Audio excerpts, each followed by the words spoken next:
Enfoque TV y uno de los segmentos a mi cargo, que es Diálogo Frontal No Neutral, quiere entregar a ustedes un mensaje navideño, pero distinto. No se trata de un mensaje necesariamente religioso, aunque sí, claro, con ribetes y con niveles morales.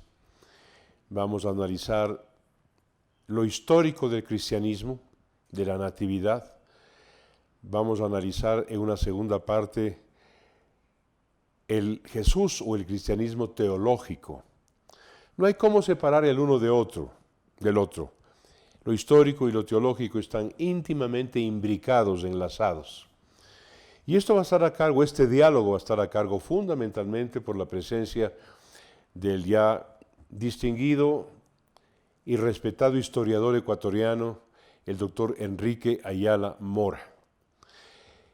El primer segmento sale hoy, lunes 16 de diciembre, durará aproximadamente unos 20 minutos, créanmelo, vale la pena, manténganse allí, porque con Enrique Ayala vamos a hablar del nacimiento del cristianismo, de sus antecedentes, del cristianismo que de alguna manera, o la Navidad más bien dicho, que se celebraba ya en Amerindia, antes de la llegada de los europeos a nuestro continente, de qué sucedía en la Roma del Imperio, con las festividades del 24 y el 25 de diciembre, emparentadas pues con el culto al sol invencible, al sol invicto y al culto de Mitra. Y en el segundo segmento, que saldrá el día miércoles 18 de diciembre, estaremos hablando del Jesús histórico y el Jesús teológico.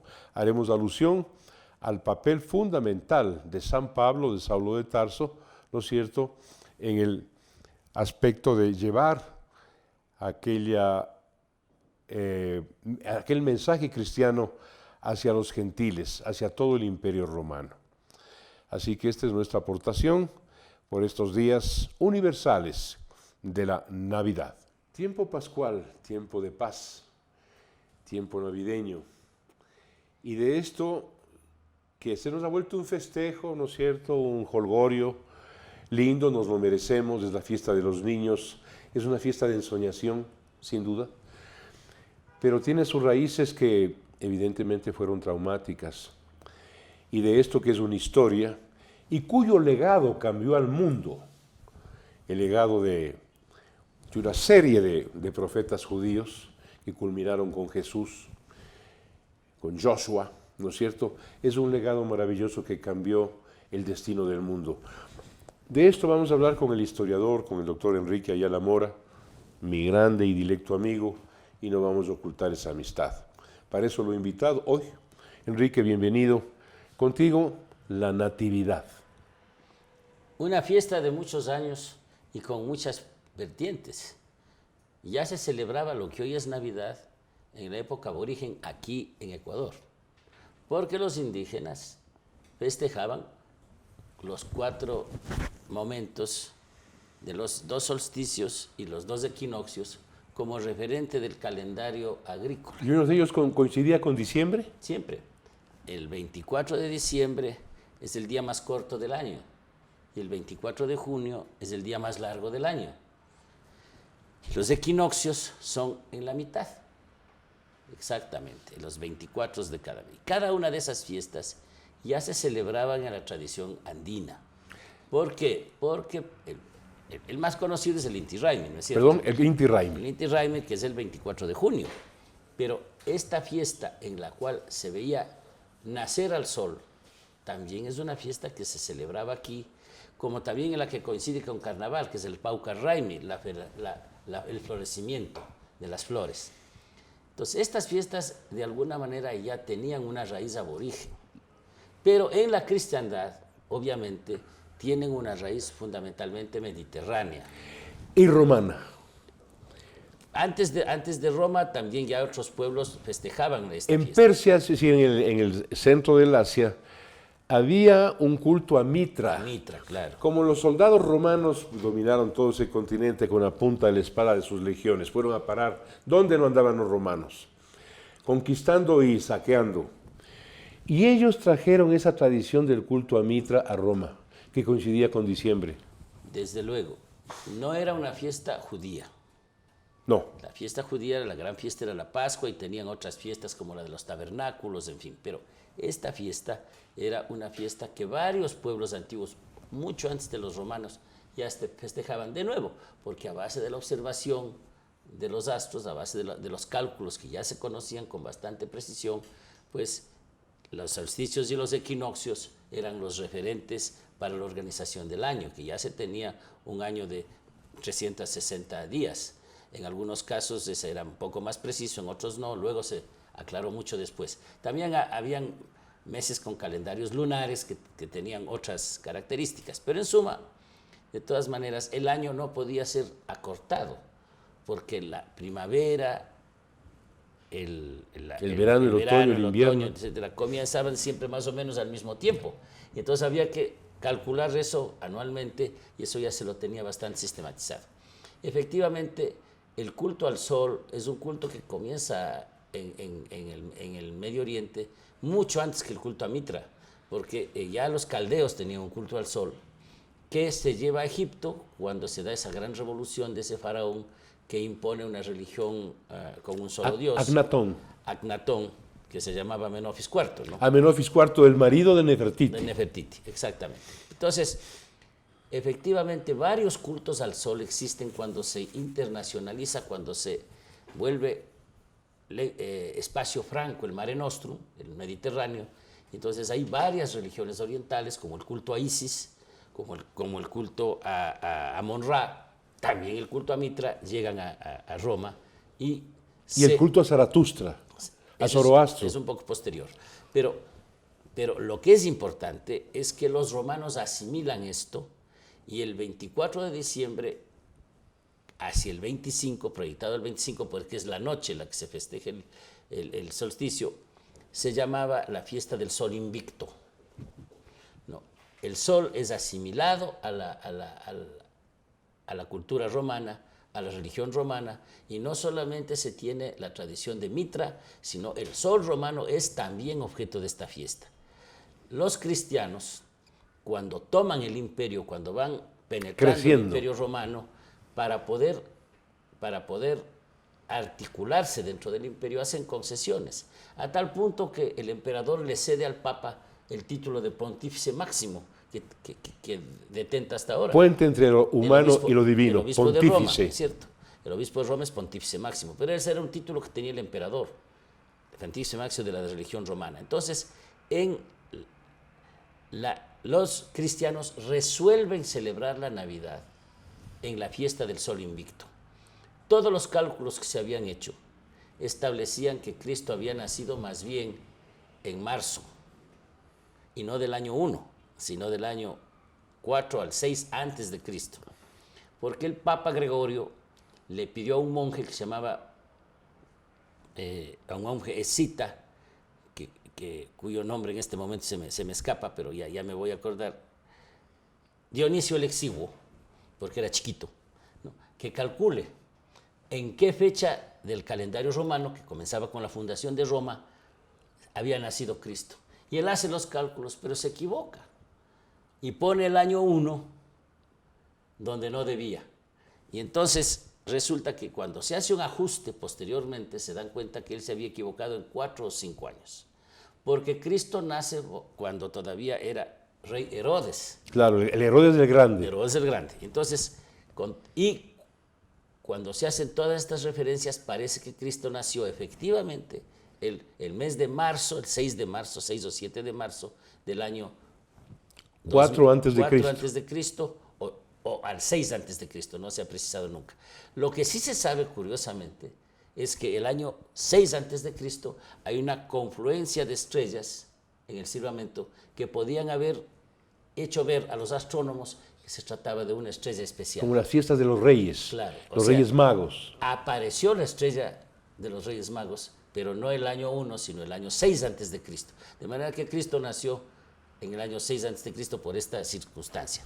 Pero los romanos, la iglesia resolvió asimilar el día domingo, se pasó del sábado judío al domingo romano, la fiesta de descanso, y además estableció que Cristo había nacido en Navidad. Domingo viene de Domine, ¿no? De Dios. De Dios, claro. Entonces, Día del Señor. Y entonces esta circunstancia hace pues que la iglesia ya romanizada, en definitiva, adopte esta costumbre de celebrar la Navidad, ya casi sin discusión. Sin embargo, no todos los cristianos celebran la Navidad al mismo tiempo, porque el calendario juliano, es el que dispuso Julio César, Claro. fue modificado posteriormente por el que ahora se usa, que se llama el calendario Gregoriano. que efectivamente corrigió los ajustes, los desajustes que se habían dado en los cálculos de los años. Incluso suprimió 10 días del mes de septiembre de 1574, si no me recuerdo mal. Y entonces se ajustó. Eso implicó que quienes seguían el calendario gregoriano tienen unas fechas y quienes siguen todavía el calendario juliano tienen otras. La Iglesia oriental, la Iglesia ortodoxa, celebra el calendario juliano y por lo tanto la Navidad, de Reyes, etcétera, es en otra fecha. Un datito anecdótico. ¿Saben ustedes que la Revolución de Octubre en Rusia no fue en octubre, sino en noviembre? Por esto que nos está explicando Enrique Ayala. Exactamente. En esa época los zares mantenían todavía el calendario juliano y efectivamente la revolución fue en octubre. Pero para el calendario gregoriano, el calendario común que ahora se utiliza en todo el mundo, fue en noviembre. Cuando los soviéticos ganan, imponen el calendario occidental como un hecho de modernización, rechazando esta costumbre zarista. Pues eso se mantiene hasta ahora, de manera que hay diferencias en las fiestas de Navidad y en la fiesta de Reyes, precisamente entre los cristianos de Oriente y los cristianos de Occidente. Dos reflexiones. La primera para entrar en cierta profundidad, para lo cual yo invité a Enrique luego de esta maravillosa explicación que nos está dando. La impresión que tengo, Enrique y audientes, es que el ser humano hoy, siglo XX, XXI, está conquistando, rascando el cielo, el cosmos. Sin embargo, nosotros, el colectivo humano, ya no miramos el cielo como miraban los antiguos.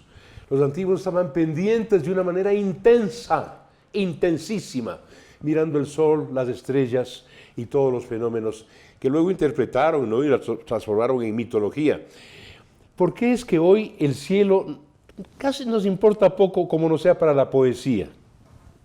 Bueno, la sociedad humana se ha secularizado desde el Renacimiento europeo y luego como un fenómeno mundial se ha dado un fenómeno de secularización. Las explicaciones del mundo, las explicaciones de la propia vida humana han dejado de ser fundamentalmente religiosas, han pasado a ser científicas. Hay una serie de otros elementos que ya no infunden el miedo de la naturaleza, que todavía sigue siendo poderosa, ¿no? Los volcanes, los tsunamis, pero ya no se adjudican a la voluntad de los dioses. Los meteoritos. Les damos una explicación más científica. Entonces, la sociedad se ha secularizado, se ha liberado de una serie de prejuicios, mitos, efectivamente de prejuicios que la religión impone, y ahora pues hay una visión mucho más secular. Desde luego que eso no ha hecho desaparecer una visión religiosa del mundo. Desde luego. Acompañando a la secularidad también una nueva visión religiosa. Me han pedido, Enrique, y yo también te pido que nos expliques esto de la secularidad. Porque, a ver, lo secular significa ciclo, siglo, lo secular, ¿no es cierto? Tiempo secular, tiempo de siglos. Pero ¿por qué la iglesia laica, no, la humanidad laica, desprendida ya de las conexiones religiosas, se llama secular? Porque la iglesia se identificaba con lo permanente, con lo eterno, y se decía que lo mundano es lo que corresponde al siglo. Al tiempo. Al siglo, y por eso se decía lo secular. Por eso es que en la iglesia siempre ha vivido una división entre lo religioso y lo secular. Fue una época absolutamente dominados ambos por la presencia del Papa, de los dogmas, en fin. Obviamente eso, insisto, ha ido cambiando, y ahora el mundo tiene una visión mucho más racional, si se quiere, de toda la realidad. Ya no es necesario Dios para explicar científicamente el origen del hombre, el origen del universo. La creencia religiosa es ahora un acto de fe, es un acto de voluntad personal, de reconocer un Dios o un Salvador, pero ya no se necesita como un elemento para explicar el mundo. Enrique, ¿te puedo hacer una pregunta imprudente? No tengo derecho a hacerla. Pero como yo soy a veces un poco deslenguado y soy muy curioso, te pregunto, ¿crees en Dios? ¿Eres religioso? Claro, sí, yo vengo de una familia católica, de una familia muy cristiana, y nosotros, por tradición, hemos conservado la fe de nuestros mayores.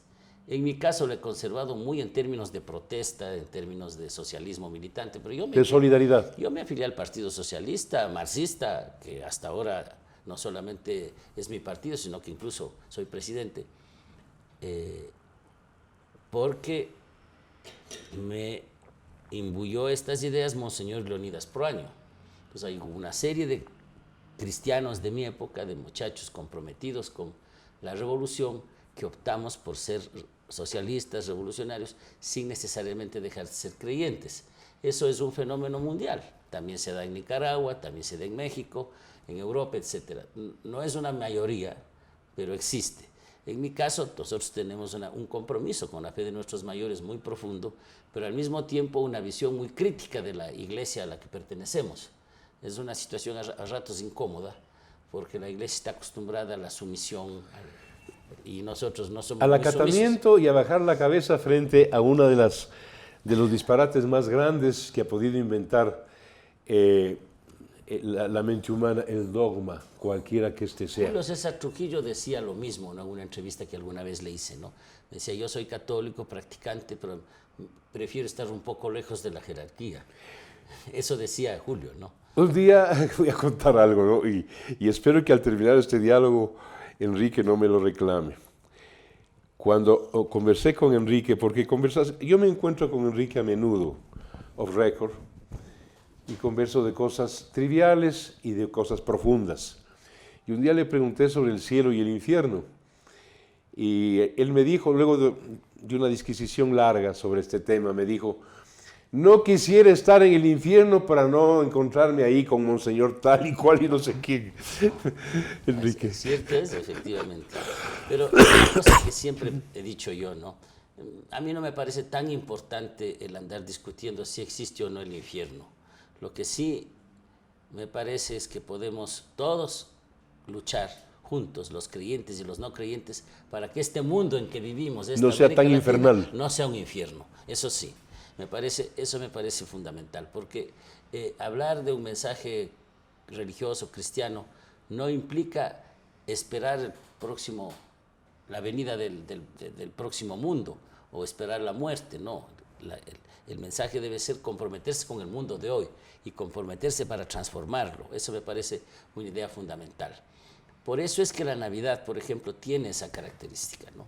Es una especie de nacimiento y eterno renacimiento de la voluntad de transformar el mundo, de la voluntad de traer la paz, de la voluntad de traer la hermandad entre los hombres. Y eso puede leerse en boca de Carlos Marx o de Juan XXIII o de San Agustín. O del Dalai Lama. Claro. Entonces, a mí me parece que este mensaje es lo importante de la Navidad. Porque además la Navidad ha tenido diversas acepciones en el mundo, ¿no? Obviamente, al principio, en el siglo IV, fundamentalmente, ya era una fiesta consolidada en el Imperio Romano. Luego la Iglesia la asimila. Luego se van añadiendo una serie de elementos como la creencia en los Reyes Magos, que fue muy temprana. Obviamente no eran reyes. La Navidad nórdica más tarde.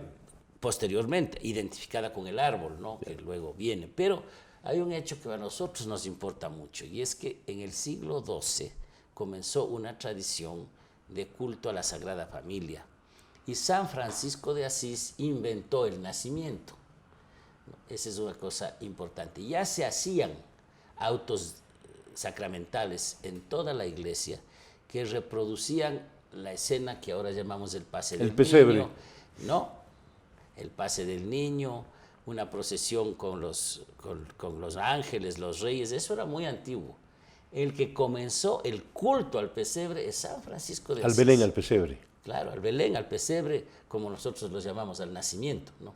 Esa es una invención de San Francisco. Cuando yo era niño en mi casa, mi abuela, doña Leonor Urrutia, colombiana, jamás oyó degollar la sala de mi casa un árbol de Navidad. En mi casa se hacía Belén, nacimiento. Claro, era una costumbre muy antigua. ¿Qué traen los franciscanos a Quito? La primera orden religiosa que se instala en Quito después de 1534, cuando se produce ya el poblamiento de la ciudad, no vamos a hablar del tema fundación, que siempre es conflictivo, pero cuando se produce el poblamiento hay una gran presencia de los franciscanos, San Francisco de Quito al fin y al cabo. Y ellos traen con el tiempo la costumbre del nacimiento y la mantienen hasta ahora. Hoy mismo hay en San Francisco una exposición de belenes de todo el mundo, muy interesante. La hacen todos los años, pero en esta vez han puesto un componente internacional también. Hay que visitar, es un sitio muy hermoso, el convento de San Francisco. Y hay en este tiempo un concurso de belenes. Bueno, hay muchísimas cosas. Hay monasterios de Quito que se abren, como el Santa Catalina, por ejemplo, solamente para mostrar estos enormes belenes. Porque traídos aquí, ya eso iba, traídos aquí, los nacimientos, los belenes, se transforman en una expresión de la sociedad. Así, en el nacimiento humilde de una casa del sur de Quito, o de una señora distinguidísima de Otavalo, que hasta ahora prepara la famosa comida del amor, que tienen nacimientos en donde se reproduce la sociedad. No es nada raro que el nacimiento, claro, esté ahí con los ángeles, con los reyes magos, con los borreguitos, etcétera. Pero un poco más hacia acá comienzan a haber avenidas, edificios públicos, se reproduce la cotidianidad. El nacimiento popular ecuatoriano, quiteño, reproduce la cotidianidad. Y por eso es que las figuras típicas del Quito que ya ha desaparecido, del Quito colonial de hace 300 años, no se encuentran en ningún libro, no se encuentran en ninguna imagen formal, ¿no? El borrachito tirado en media calle, el que está pastando sus borregos, el vendedor de chucherías en la calle, ese se ve en el nacimiento. Los nacimientos quiteños son una especie de fotografía de la sociedad en que vivían y han seguido haciendo, porque ahora hay nacimientos que reproducen el nacimiento actual. Por ejemplo, me refería al de la señora de Otavalo. Ella tiene la parada de buses de Otavalo, con los buses con el nombre de las compañías locales que sirven al cantón.